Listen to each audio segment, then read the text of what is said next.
but I can speak English very slowly. If some people have trouble and I'm speaking too fast, raise your hand. When I listen to introductions like that, the only way I can do it is by thinking it's someone else. I don't know that person. And then it'll be my turn afterwards to talk. And what I'd like to do in the time I have is what the two previous speakers did. This is very rare.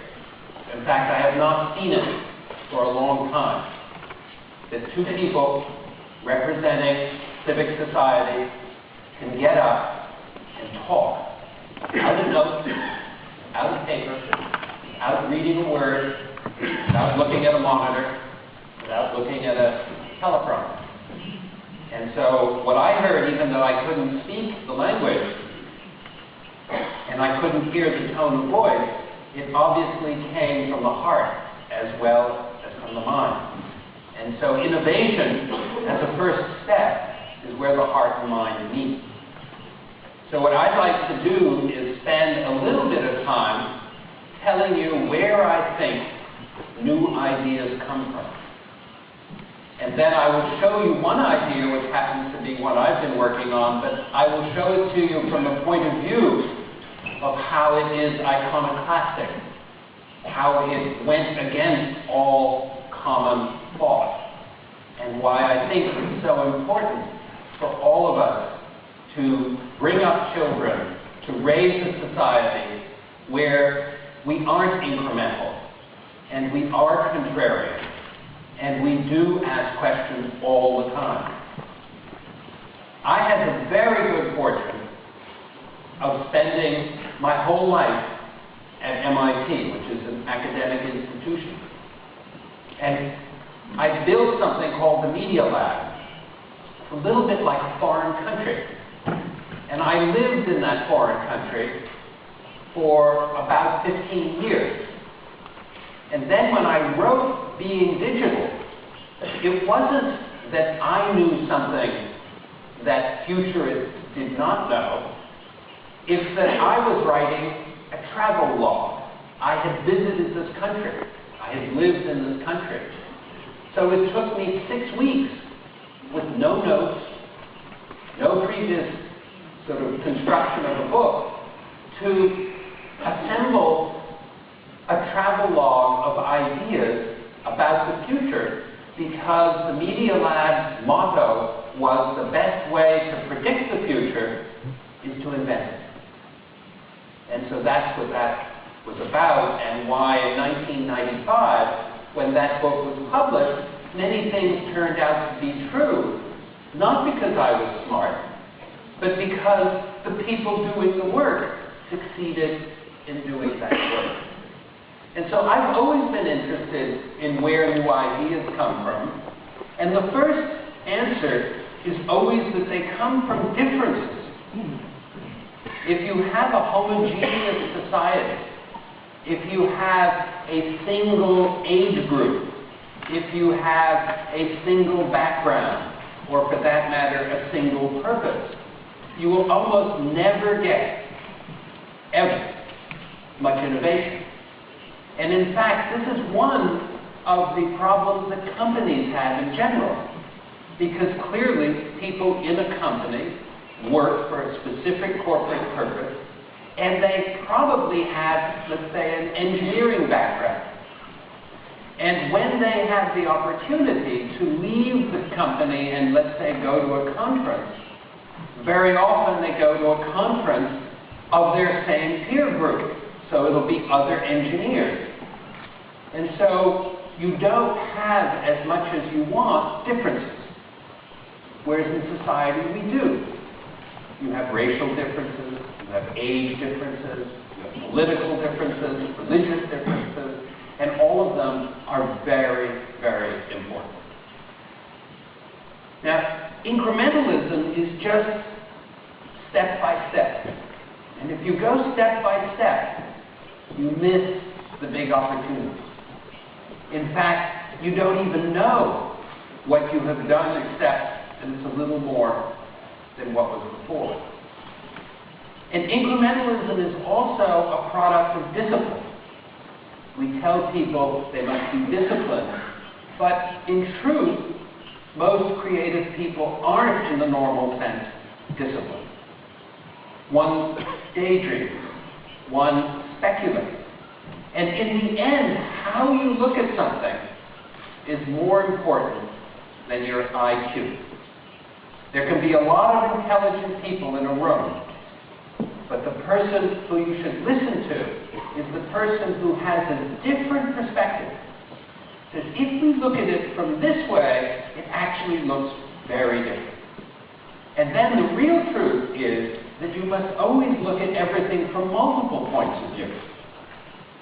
And that's the hard one, because we were all taught at school that there is a right answer. There is a right point of view. And in truth, there really isn't. There are multiple points of view, and you could argue you don't know something unless you know it from more than one point of view. So what do we do? Let's say it's a region, like your region. How do you make it a more creative region? Well, one of the things to do is to make sure it remains heterogeneous, that it has lots and lots of differences. Another thing to do is to encourage idiosyncratic behavior.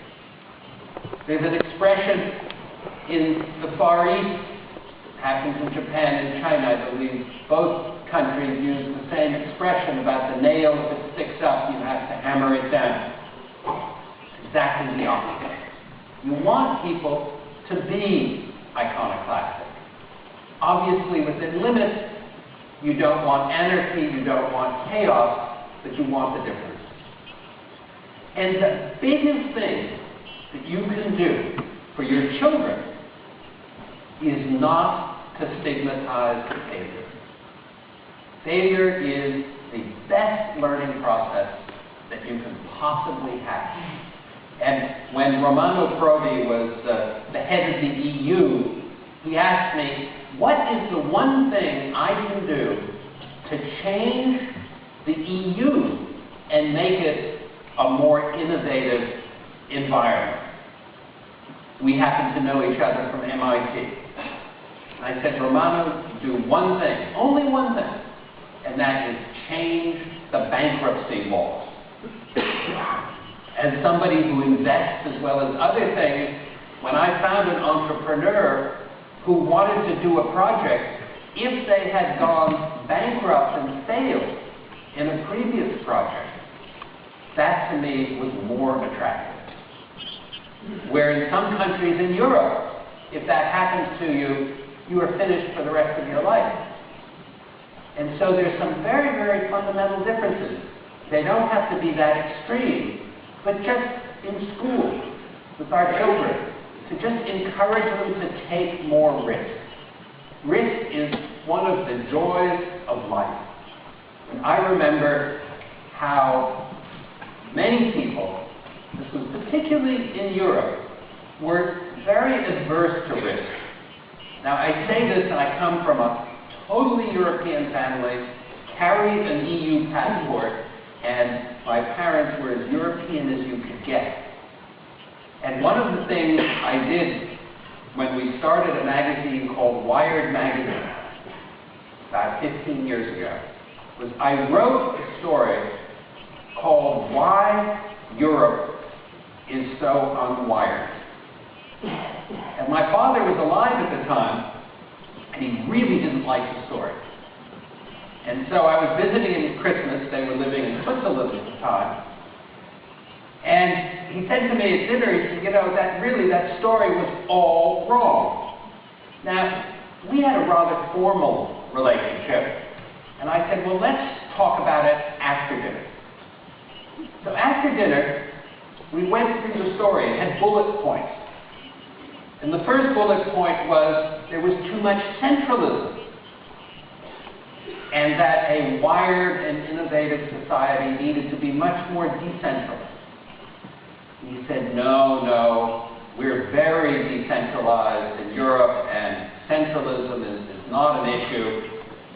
Well, he was my father, and I wasn't going to argue. He was wrong, but I wasn't going to tell him that, so we went on to the next point.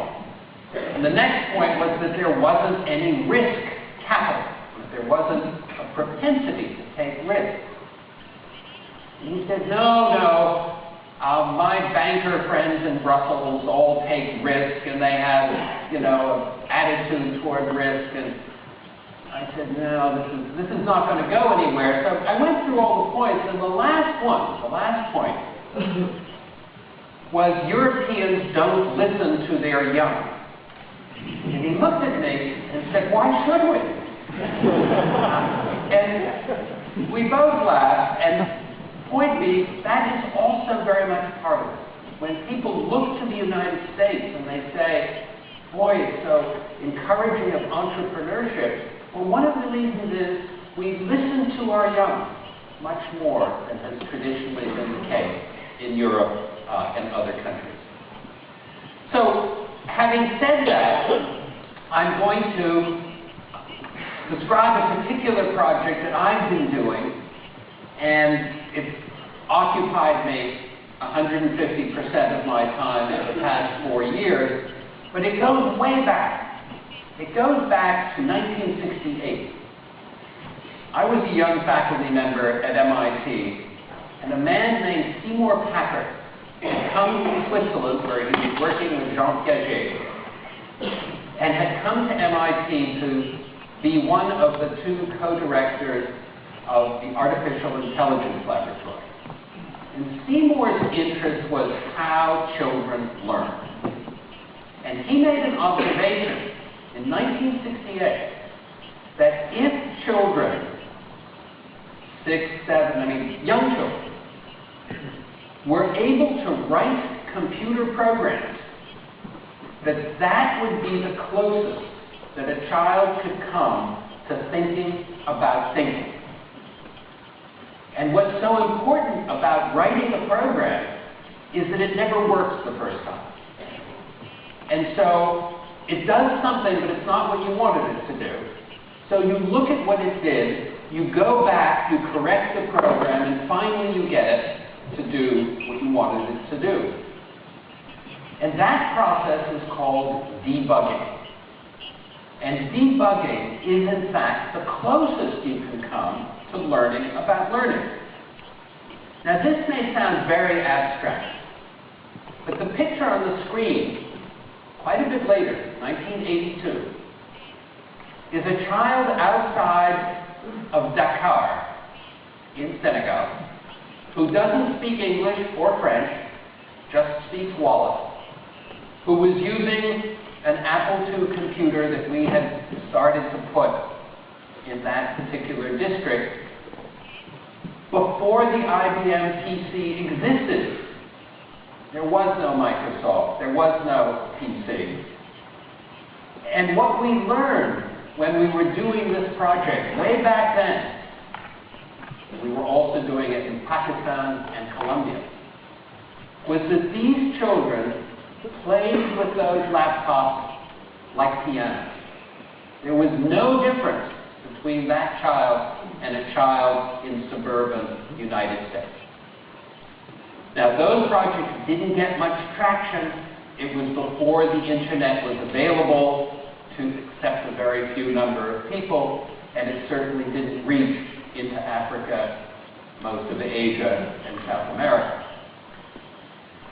20 years later, fate plays